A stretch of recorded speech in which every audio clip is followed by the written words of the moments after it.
Financial markets పై పట్టు సాధించాలనుకునే వాళ్ళు Revanth conduct చేసే వెబినార్ కోసం ఈ నెంబర్ కి కాల్ చేయండి. నమస్తే మాధవరెడ్డి గారు. నమస్తే అండి. మాధవరెడ్డి గారు, ఏంటి మార్కెట్ కి మరో ఊహించిన దెబ్బ పడింది ఇవాళ? అవునండి, ఎక్స్పెక్ట్ చేయలేదు అసలు, Expect ఎక్కడ చేయలేదు నిజంగా రాలేదు, అసలు. ఎంతవరకు తెలియదు కూడా న్యూస్. అంటే మార్కెట్ కి సంబంధించిన పెద్ద పెద్ద ఈవెంట్లు అన్ని అయిపోయినాయి. సరే, అవును. మార్కెట్ సెట్ బ్యాక్ అయ్యి కొంత రెజ్యూమ్ అయ్యి అవును. ముందుకు సాగుతుంది అనుకున్న సమయంలో ఒక్కసారిగా అవునండి. అదానీ మీద వచ్చిన అభియోగాలు ఒక్కసారిగా మార్కెట్ ని కొలాప్స్ చేసి పడేసాయి. అవునండి. ఈసారి అమెరికా నుంచి వచ్చిన ఒక న్యూస్ ఏదైతే ఉందో అవును. ఒక్కసారిగా అదానీ వ్యాపార సామ్రాజ్యాన్ని అసలు చిన్నభిన్నం చేసింది. అది కూడా అమెరికాలో నేరాభియోగం నమోదవడంతో అవును. ఇవాళ ఒక్కసారిగా అసలు అదానీ గ్రూప్ సంబంధించిన అన్ని వెరీ స్టాక్ బ్యాడ్ న్యూస్ అండి. చాలా పెద్ద బ్యాడ్ న్యూస్.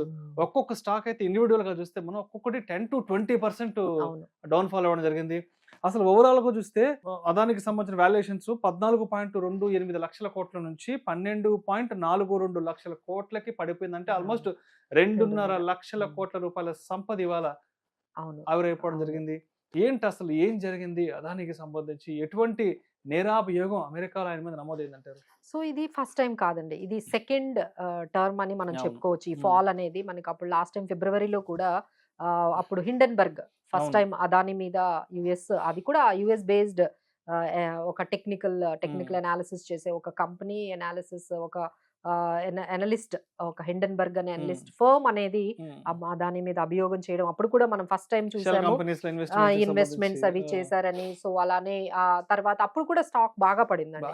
ఆ తర్వాత మళ్ళీ రికవరీ అయింది, అంత everything is fine. This is the second time మళ్ళీ యుఎస్ ఫర్మ్ నుంచి యుఎస్ ఫెడ్ నుంచి మనకి ఆ కోర్ట్ నుంచి they have found guilty Adani and అదానికి సంబంధించిన ఒక 7 మెంబర్స్ మీద వాళ్ళ అభియోగం అయితే వచ్చిందండి. So they have found guilty అని, అంటే బ్రైబ్ తీసుకున్నట్లుగా $250 మిలియన్ అంటే ఎస్పెషలీ సోలార్ ప్రాజెక్ట్స్ కి సంబంధించి ప్రాజెక్ట్స్ కోసము ఇలా అఫీషియల్స్ కి బ్రైబ్ ఇస్తున్నట్టుగా వాళ్ళ అభియోగంగా అది $250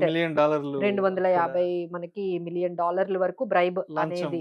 అసలు అది $200 మిలియన్ పక్కన పెడితే మీరు అన్నట్టుగా అది ఆ బ్రైబ్ నష్టం చూసుకుంటే మీరు అన్నట్టుగా దాని మార్కెట్ క్యాప్ 2.65 lakh crore, అంటే అది ఓన్లీ $250 మిలియన్ బ్రైబ్ అయితే నష్టం జరిగింది చూడండి ఎంత జరిగిందో, like 2.65 lakh crore market cap. Adani market cap అనేది కరెక్ట్ అయిపోయింది. అలానే ఆయన ప్రమోటర్ గా అన్నిట్లో ఆయనది కూడా 1.85 lakh crore అనేది అది కూడా ఆయనది పోయింది. అలానే ఎఫ్ఐఐస్ కూడా అండి చాలా వరకు వీళ్ళ కంపెనీలో ఇన్వెస్ట్ చేశారు, వాళ్ళదొక 34,000 crores అనేవి వాళ్ళు లాస్ట్ అయ్యారు వాల్యూలో. అలానే డిఐఐస్, మన డిఐఐస్ కూడా వాళ్ళు కూడా ఒక 18,500 19,000 crore వరకు మనం లాస్ అయ్యాము. అలానే రీటైలర్స్ కూడా మీలా అలా అందరం కూడా ఇన్వెస్ట్ చేశాము అదాని స్టాక్స్ లో. సో అది కూడా ఆల్మోస్ట్ ఒక 10,000 కోట్ల వరకు మన రీటైలర్స్ వాల్యూ కూడా వర్త్ కూడా ఈ విధంగా ఈ రోజు మనకి వాల్యూ అనేది మనకి పడిపోయింది. దీంతో పాటు మూడీస్ కూడా ఒక నెగిటివ్ రేటింగ్ కూడా ఇచ్చారు. సో ఆ ఇంపాక్ట్ అయితే బాగా మనకి అదాని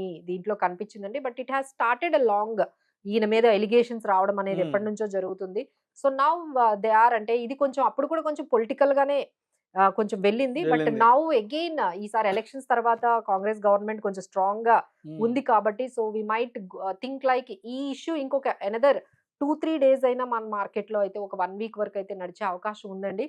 సో ఆయన లింక్ చేసేది ఏంటంటే ఈ రోజు ఎలా అయినా ఆయన చాలా strong statement by Rahul Gandhi, ఆయన ఎలా అయినా అరెస్ట్ చేయాలి ఈ రోజే అరెస్ట్ చేయాలి గౌతమ్ అదానీని. అలానే ఎప్పటి నుంచో ఆయన్ని కాపాడుతూ వస్తున్న ఈ సెబీ చైర్మన్ మాధవీపురు బుచ్ ని రిమూవ్ చేసేయాలి, ఇమ్మీడియట్ గా ఆమె పోస్ట్ నుంచి రిమూవ్ చేయాలని చాలా స్ట్రాంగ్ గా ఆయన 2 డిమాండ్స్ అయితే ఈ మధ్య వాళ్ళిద్దరి మధ్య వచ్చిన అభియోగాలు కూడా చాలా ఉన్నాయి కదా, లాస్ట్ 3-4 months వాళ్ళిద్దరికి లింక్ అండి. అదానీ గ్రూప్ కి సంబంధించిన అలిగేషన్స్ ని ఈమె కొంచెం దాన్ని హెల్ప్ చేస్తున్నట్టుగా లేదు.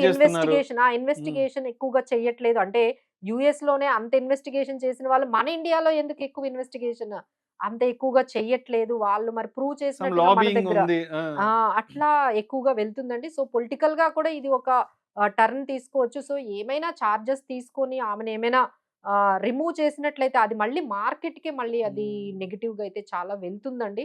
ఇప్పటికే ఎఫ్ఐఎస్ కంప్లీట్ గా మన ఇండియన్ మార్కెట్స్ నుంచి ఓవర్ వాల్యూషన్ ఉన్నాయని చెప్పేసి వాళ్ళు వెళ్ళిపోతూ ఉన్నారు. సో ఇలాంటి న్యూస్ ఈ టైంలో ఇంకొంచెం నెగిటివ్ గా మనకైతే కనిపిస్తుందండి. సో ఇది కాకుండా మనకి ఏంటంటే చాలా మంది అంటే ఈ పర్టిక్యులర్ అదానీ స్టాక్స్ లో కొన్ని మ్యూచువల్ ఫండ్స్ చాలా ఎక్కువగా ఇన్వెస్ట్ చేశాయి.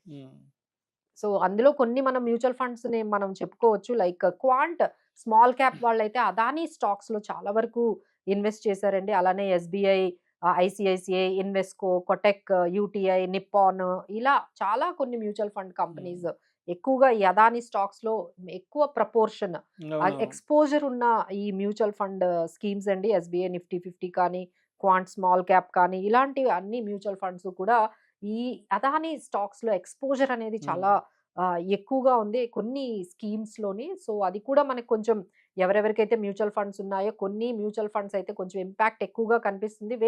అదానీ స్టాక్స్ ఎక్స్పోజర్ ఎక్కువ ఉన్న ఈ స్కీమ్స్ లో అయితే మనకి ఫాల్ అనేది చాలా ఎక్కువగా కనిపిస్తుంది. But they need to see that what is happening. ఇంకా ఈ నెక్స్ట్ ఏ లెవెల్ కి వెళ్ళబోతుంది, ఈసారి ఇన్వెస్టిగేషన్ ఎలా చేయబోతున్నారు అనే దాని మీద మనకి నెక్స్ట్ ఇంపాక్ట్ అయితే కనిపిస్తుందండి. బట్ అందరూ ఇది ఫాలో అయితే కొంచెం దాన్ని బట్టి మనము డెసిషన్ తీసుకోవచ్చు ఏం చేయాలి ఈ స్టాక్స్ గురించి. సో అయితే ఒకసారి అసలు అదానీ గ్రూప్ కి సంబంధించిన స్టాక్స్ ఇండివిజువల్ గా అసలు ఏ స్టాక్ ఎంత ఫాల్ అయింది ఒకసారి అవునండి, అవును. సో డెఫినెట్లీ అండి. సో అదానీ ఎంటర్ప్రైజెస్ అనేది మనకి ఆల్మోస్ట్ ఒక 10 అంటే ఒక 12% 15% వరకు పడింది. అలానే Adani power, Adani ports, Adani green, Adani energy and Adani energy and ACC, Ambuja recent గా వాళ్ళు సిమెంట్ వాటిల్లో కూడా ఎంటర్ అయ్యారండి. అంటే ఓవరాల్ గా చూసుకుంటే ఒక ఎకానమీకి ఏవేమైతే అవసరమో అంటే లైక్ ఇన్ఫ్రాస్ట్రక్చర్ కానీ, అంటే లైక్ పోర్ట్స్, తర్వాత మనకి ఎయిర్పోర్ట్స్, ఆ తర్వాత మనకి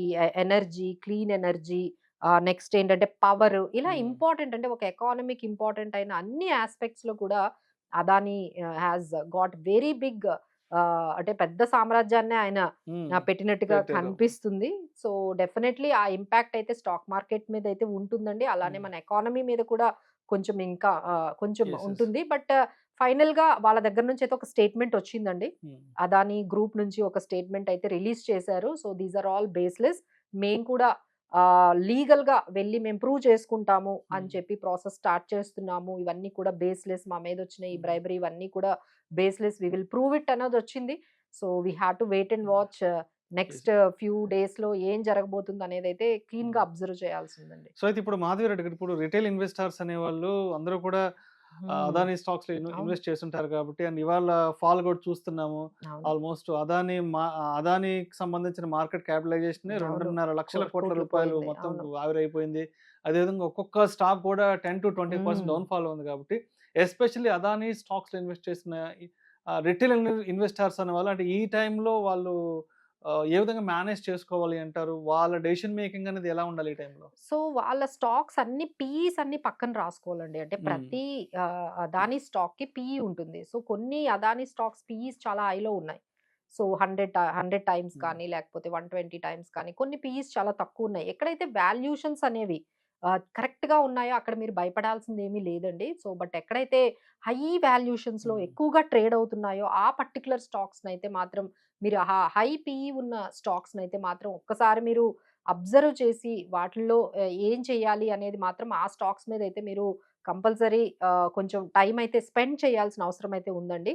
సో పీఈ వాల్యూషన్స్ అయితే మీరు కంపల్సరీ మానిటరింగ్, మనం చెప్పిన ఈ 7 కంపెనీస్ to 8 కంపెనీస్ వరకు ఒకసారి హై పీఈ ఉన్న కంపెనీస్ విషయంలో మాత్రం కొంచెం జాగ్రత్త తీసుకుంటేనే మంచిదండి. Thank you so much Madhavi Reddy గారు. Thank you.